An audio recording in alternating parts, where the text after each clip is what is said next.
Hello friends, once again on Swapnil wealth Mantra. दोस्तों थोड़ा माफ़ी चाहता हूँ, इस बार देर से आया, चलिए कोई बात नहीं। सबसे पहले तो मैं अपने सब्सक्राइबर्स, अपने व्यूअर्स जिन्होंने मेरी वीडियोस को शेयर किया है, लाइक किया है, मैं उन्हें बहुत बहुत थैंक यू कहना चाहता हूँ, क्योंकि उन्हीं लोगों की बदौलत मेरे सब्सक्राइबर्स 250 से ऊपर हो चुके हैं सिर्फ 2 महीने में। फ्रेंड्स रियली यही तो एक मोटिवेशन होता है जो किसी को सिखाता है आगे बढ़ना।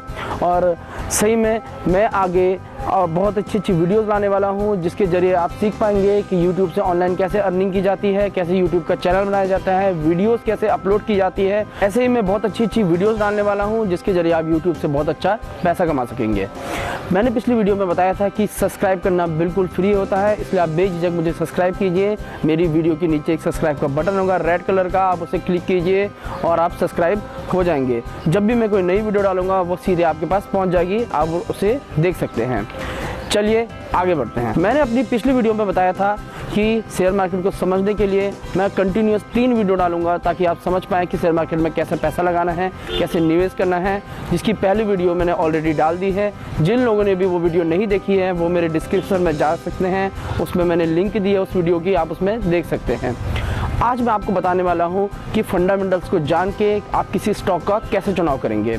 कई सारे सेक्टर्स होते हैं, जैसे power sector, IT sector, defence sector. आप इनमें देखते हैं कि कई सारे कंपनीज होती हैं, आप इनमें से किस कंपनी का चुनाव करेंगे ये आप समझ नहीं पाते हैं। तो इस वीडियो के जरिए आप समझ पाएंगे कि किसी स्टॉक का चुनाव किसी सेक्टर में कैसे किया जाता है। माना कि 3 कंपनीज हैं, ए, बी व सी, ये पावर सेक्टर की कंपनीज हैं। आपको इनमें से कोई एक स्टॉक चुनना है, लेकिन आप सोच नहीं पा रहे हैं कि कौन सा स्टॉक चुने, कौन सा अच्छा है या किसी को छोड़ दें। तो आप इस वीडियो में आगे देखिएगा कि कैसे आप किसी स्टॉक को चुनेंगे। देखिए की 3 कंपनीज हैं, ए, बी व सी। अब हम देखेंगे कि फंडामेंटली इनमें से हम किस कंपनी का चुनाव करेंगे और किस में निवेश करेंगे। ए कंपनी का जो हर क्वार्टर में प्रॉफिट है वो 20 से 30 करोड़, 30 से 40 करोड़ निरंतर बढ़ रहा है। बी का भी जो नेट प्रॉफिट है वो पहले घट रहा है 30 से 20, वो फिर 20 से सीधे 50 हो गया है। सी का जो नेट प्रॉफिट है वो कंटिन्यूस घट रहा है 40 से 20, 20 से 10। आप इसका जो नेट प्रॉफिट है वो bscindia.com की वेबसाइट से देख सकते हैं, उसमें आप कंपनी को डालिए, उसमें नेट रिजल्ट आ जाएगा। दूसरे नंबर पे हम देखते हैं प्रोमोटर्स होल्डिंग। प्रोमोटर्स होल्डिंग क्या होती हैं? प्रोमोटर्स होते हैं कंपनी को चलाने वाले हैं, जिन्होंने कंपनी की स्थापना की है या जो कंपनी को चला रहे हैं। वो लोग इसमें हिस्सेदारी खरीदते हैं, वो कंपनी में अपनी हिस्सेदारी रखते हैं, जिसमें वो हिस्सेदारी बढ़ाते भी हैं और घटाते भी हैं। हिस्सेदारी बढ़ाने का मतलब है कि प्रमोटर्स देख रहे हैं कि कंपनी आकर्षक है, कंपनी में उनका पॉजिटिव रुझान बना हुआ है और वो इसमें अपनी हर क्वार्टर में हिस्सेदारी बढ़ा रहे हैं। माना ए कंपनी ने अपनी हिस्सेदारी 30 से 40 करी, 40 से 50 करी। बी कंपनी ने अपनी हिस्सेदारी 40 से 50 करी और 50 से 60 करी। सी कंपनी ने भी अपनी हिस्सेदारी को बढ़ाया और 50 से 60, 60 से 70%। यहाँ पर देखा जा रहा है कि प्रोमोटर्स होल्डिंग तीनों कंपनीज लगातार बढ़ा रही है, इसलिए यहाँ पर प्रोमोटर्स का रुझान है, उनका जो आकर्षण है वो कंपनी की तरफ बना हुआ है। तीसरे नंबर पर आता है प्रोमोटर्स प्लेज। प्रोमोटर जो भी हिस्सेदारी रखते हैं अपनी हिस्सेदारी में वो कुछ शेयर्स गिरवी भी रखते हैं। गिरवी रखने का मतलब वो अपने पर्सनल यूज़ के लिए भी इन्हें गिरवी रख सकते हैं या फिर अपने बिजनेस एक्सपेंशन के लिए भी। यहाँ पर हम देखेंगे कि ए कंपनी के प्रमोटर्स ने अपनी 10% हिस्सेदारी जो है वो गिरवी रखी है, जबकि बी कंपनी ने 20% और सी कंपनी ने बहुत ज़्यादा 40% अपनी हिस्सेदारी रखी हुई है। यहाँ पर जो प्रमोटर्स प्लेज है वो ए और बी का तो कम है, लेकिन सी का काफ़ी ज़्यादा है। नेक्स्ट आता है प्राइस टू अर्निंग रेशो। ये एक बहुत इंपॉर्टेंट रेशो है। इसमें बाजार बताता है कि किसी कंपनी की क्या वैल्यू है, वो किसी कंपनी की क्या कीमत देना चाहता है। इसे कैलकुलेट करते हैं current price divided by earning per share EPS से। माना ए कंपनी का जो करंट प्राइस है वो है 400 और उसका EPS है 10, तो उसका प्राइस टू अर्निंग रेशो आ गया 40। बी कंपनी का भी करंट प्राइस है 400 और उसका EPS है 6, तो उसका PE2 रेशो क्या आ गया 66।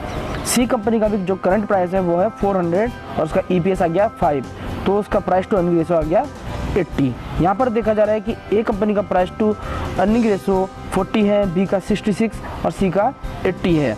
तो यहाँ पर बाजार ए कंपनी के लिए 40 रुपये खर्च कर रहा है हर 1 रुपये कमाने के लिए, तथा बी कंपनी के लिए बाजार 1 रुपये कमाने के लिए 66 रुपये खर्च कर रहा है, तथा सी कंपनी के लिए बाजार 1 रुपये कमाने के लिए 80 रुपये खर्च कर रहा है। P/E रेशो सी कंपनी का बहुत ज़्यादा है। यहाँ पर हम देख रहे हैं कि सी कंपनी का जो प्राइस टू अर्निंग रेशियो है वो ए व बी की तुलना में बहुत ज़्यादा है। ज़्यादा पी का मतलब निवेशक कंपनी से ज़्यादा कमाई की उम्मीद रखते हैं। यहाँ पर ध्यान दीजिएगा कि प्राइस टू अर्निंग रेशियो बहुतों को समझ नहीं आता है। वो समझते हैं कि ज़्यादा पी है तो ये आगे भी लंबी ग्रोथ देगा, जबकि ऐसा नहीं है। ज़्यादा पी शॉर्ट टर्म ट्रेडर्स के लिए अच्छा होता है। शॉर्ट टर्म ट्रेडर्स में शॉर्ट टर्म ट्रेडिंग करते हैं, जबकि जो लंबे निवेशक होते हैं उन्हें प्राइस टू अर्निंग रेशियो कम होने में ही फ़ायदा मिलता है। तो प्राइस टू अर्निंग रेशियो जब कम है तभी आप लंबे टाइम के लिए निवेश करिए। नेक्स्ट आता है EPS, अर्निंग पर शेयर, माना किसी स्टॉक की प्रति शेयर क्या वैल्यू है, वो कितना प्रॉफिट दे रहा है। तो इसे कैलकुलेट करते हैं हम net profit divided by outstanding shares. A company का जो नेट प्रॉफिट है माना 100 करोड़ है और उसके आउटस्टैंडिंग शेयर्स है वो 10 करोड़ है, तो इसका EPS आ गया 10। बी कंपनी का जो नेट प्रॉफिट है वो 300 करोड़ है और उसका आउटस्टैंडिंग शेयर्स है वो है 50 करोड़, तो इसका EPS आ गया 6। ऐसे ही सी कंपनी का जो नेट प्रॉफिट है वो है 500 करोड़ और उसके आउटस्टैंडिंग शेयर्स आ गए 100 करोड़, तो उसका EPS आ गया 5। यहाँ पर भले ही बी व सी कंपनी का जो नेट प्रॉफिट है वो ज़्यादा है, लेकिन पर अर्निंग शेयर के हिसाब से ए कंपनी बी व सी पर भारी पड़ रही है, इसलिए EPS ए का ज़्यादा है। अगला आता है प्राइस टू बुक वैल्यू। ये भी एक बहुत इंपॉर्टेंट रेशो है। इसका मतलब होता है कि अगर कंपनी बंद हो जाती है तो इसकी जितनी भी परिसंपत्तियाँ हैं उसमें शेयर धारकों को क्या मिलेगा, मतलब वो क्या बुक वैल्यू होगी। इसमें सबसे पहले जो कैलकुलेट करते हैं वो करते हैं बुक वैल्यू प्रति share equal to book value, मतलब total book value divided by कुल शेयर। अगर ये जो कीमत है वो स्टॉक का जो वर्तमान में भाव चल रहा है उससे कम है तो समझ लीजिए स्टॉक अंडर प्राइस है, मतलब आप इसे खरीद सकते हैं। लेकिन अगर इससे ज़्यादा है तो ये ओवर वैल्यूड है, आप इसमें निवेश मत करिए। जो प्राइस टू बुक वैल्यू है इसे कैलकुलेट करेंगे current price divided by book value प्रति शेयर।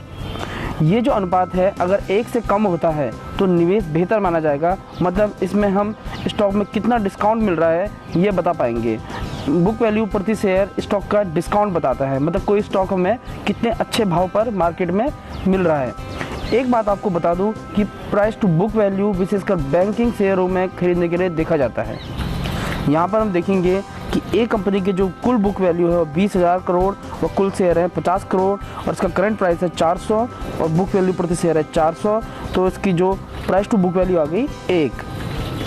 बी कंपनी में देखेंगे हम कि इसकी कुल बुक वैल्यू है 30,000 करोड़, कुल शेयर है 60 करोड़, तो इसकी बुक वैल्यू प्रति शेयर आ गया 500 करोड़ और इसका करंट प्राइस है 400, तो इसके जो प्राइस टू बुक वैल्यू आ गई 0.8। सी कंपनी का जो कुल बुक वैल्यू है वो है 20,000 करोड़, कुल शेयर है वो है 80 करोड़, तो इसकी बुक वैल्यू प्रति शेयर आ गया 250। इसका भी करंट प्राइस 400 था, वो इसका जो बुक वैल्यू प्रति शेयर 250 है, तो यहाँ का बुक वैल्यू आ गया 1.6। यहाँ पर हम देखेंगे कि सी की जो बुक वैल्यू है वो आ रही है 1.6 से ऊपर, मतलब इसका जो प्राइस टू बुक वैल्यू है वो बहुत ज़्यादा है, तो आप इसमें निवेश नहीं करिएगा। अगला एक बहुत इंपॉर्टेंट फंडामेंटल टर्म है डेब्ट टू इक्विटी रेशो।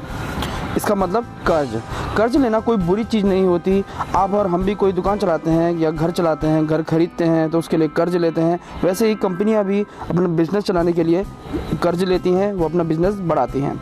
मगर कर्ज लेने का मतलब ये भी नहीं होता कि अपनी माली हालत ही ख़राब की जाए, मतलब हमारे मुनाफे को कर्ज में बदल दिया जाए, वो कर्ज के बोझ तले कंपनी दब जाए। अब हम पता कैसे करेंगे कि कंपनी जो है वो हमारे पैसे को सही तरीके से इस्तेमाल कर रही है या नहीं कर रही है। इसे हम कैलकुलेट करेंगे लायबिलिटी डिवाइडेड बाय इक्विटी से, मतलब कुल देनदारी डिवाइडेड बाय कुल इक्विटी से। अगर ये 5 से कम है तो ही इसमें निवेश करिएगा, अगर ये 5 से ज़्यादा है तो इसमें निवेश मत करिएगा। ऑटो कंपनियां, सीमेंट कंपनियां, इनको कर्ज की ज़रूरत पड़ती है, जिससे इनके मुनाफे में भी फ़र्क पड़ता है। ये कंपनियां छोटी अवधि या लंबी अवधि के लिए ज़्यादा कर्ज लेती हैं। माना ए कंपनी की जो कुल देनदारी है वो है 50 करोड़ और कुल इक्विटी है 40 करोड़, तो इसका जो डेब्ट टू इक्विटी रेशो आ गया 1.2। बी कंपनी की जो कुल देनदारी है वो है 100 करोड़, वो इसकी जो कुल इक्विटी है 20 करोड़, तो इसकी वैल्यू आ गई 5। सी कंपनी की जो कुल देनदारी है 100 करोड़ डिवाइडेड बाय इक्विटी है 10 करोड़, तो इसकी जो कुल डेब्ट टू इक्विटी रेशो आ गया वो आ गया 10।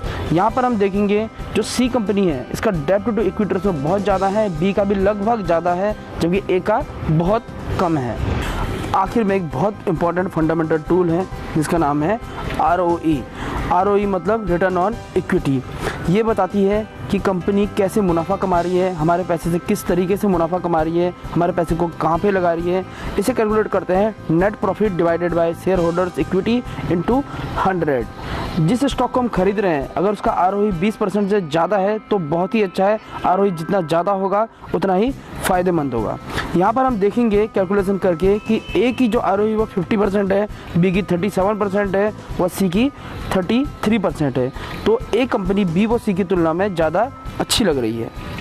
चीज़ हम देख सकते हैं कि डिविडेंड्स, यहाँ पर हम देखेंगे कौन सी कंपनी किसी साल में अपने जो इन्वेस्टर्स हैं उन्हें कितना डिविडेंड दे रही है, मतलब अपना जो भी प्रॉफिट कमा रही है उसमें से कितना बोनस दे रही है। ये भी एक तरीके से हम किसी में देख सकते हैं, किसी भी स्टॉक में, लेकिन ये बहुत इंपॉर्टेंट नहीं होता है कि क्योंकि कई कंपनीज होती हैं वो डिविडेंड नहीं देती है। अब तक तो आप तीनों कंपनीज में समझ गए होंगे ए, बी और सी में कि सी कंपनी खरीदने लायक नहीं है क्योंकि कंपनी का जो प्रोमोटर्स प्लेज है वो बहुत ज़्यादा है, कंपनी का ईपीएस है बहुत कम है, प्राइस टू बुक वैल्यू 1 से ज़्यादा है, और सबसे इम्पॉर्टेंट इसका आरओई है वो बहुत कम है और उसमें कर्ज बहुत ज़्यादा है। इसलिए सी कंपनी को आप मत खरीदेगा। बात करेंगे ए व बी कंपनी की। ए व बी कंपनी दोनों ही अच्छी है खरीदने के लिए। दोनों का जो नेट प्रॉफिट है वो कंटिन्यूअस बढ़ रहा है, दोनों की ईपीएस सही है और प्राइस टू बुक वैल्यू भी सही है। लेकिन अंतर कहाँ पे आ रहा है? आरओई व कर्ज पे। जो आरओई है ए कंपनी का वो 50% है, काफ़ी ज़्यादा है बी से, और साथ में कर्ज भी बहुत कम है। डेब्ट टू इक्विटी रेशो सिर्फ 1.2 है। इसलिए तीनों ए, बी व सी में से आप ए कंपनी का चुनाव करेंगे क्योंकि ए कंपनी बी और सी की तुलना में काफ़ी अच्छा फंडामेंटल दे रही है, काफ़ी इसके फंडामेंटल्स मजबूत हैं, तो ए कंपनी को आप चुनिएगा। तो आज का knowledge mantra of the week, सरकार ने प्रधानमंत्री योजना के अंतर्गत 2 टाइप के जो इंश्योरेंस लाए हैं, एक जीवन सुरक्षा योजना और दूसरा जीवन ज्योति बीमा योजना। दोनों में खासियत यह है कि दोनों की प्रीमियम बहुत कम है। जो सुरक्षा योजना है उसके अंतर्गत सिर्फ साल के 12 रुपये का प्रीमियम देके आप 2 लाख का एक्सीडेंटल इंश्योरेंस ले सकते हैं, या 18 से 70 साल के बीच में। इसमें मतलब अगर आपकी मृत्यु एक्सीडेंट में हो जाती है या पूर्ण रूप से विकलांग होते हैं तो इसमें आपके नॉमिनी को 2 लाख रुपए मिल जाएंगे। दूसरा है जीवन ज्योति बीमा योजना। ये एक जीवन को कवर देती है, किसी भी वजह से अगर आपकी मृत्यु 55 साल से पहले हो जाती है, 18 से 55 के बीच में, तो इसमें आपको LIC की तरफ से 2 लाख रुपए मिलेंगे। ये बहुत अच्छी योजना है, इन्हें आप जरूर करिएगा। किसी भी बैंक में जाके आपको एक फॉर्म भरना है, सिंपल सा फॉर्म है जहाँ भी आपका खाता है, और आप इनको जरूर करिए। Thank you so much. मेरी वीडियोस को लाइक कीजिए, मुझे सब्सक्राइब करिए, और स्वप्निल वेल्थ मंत्रा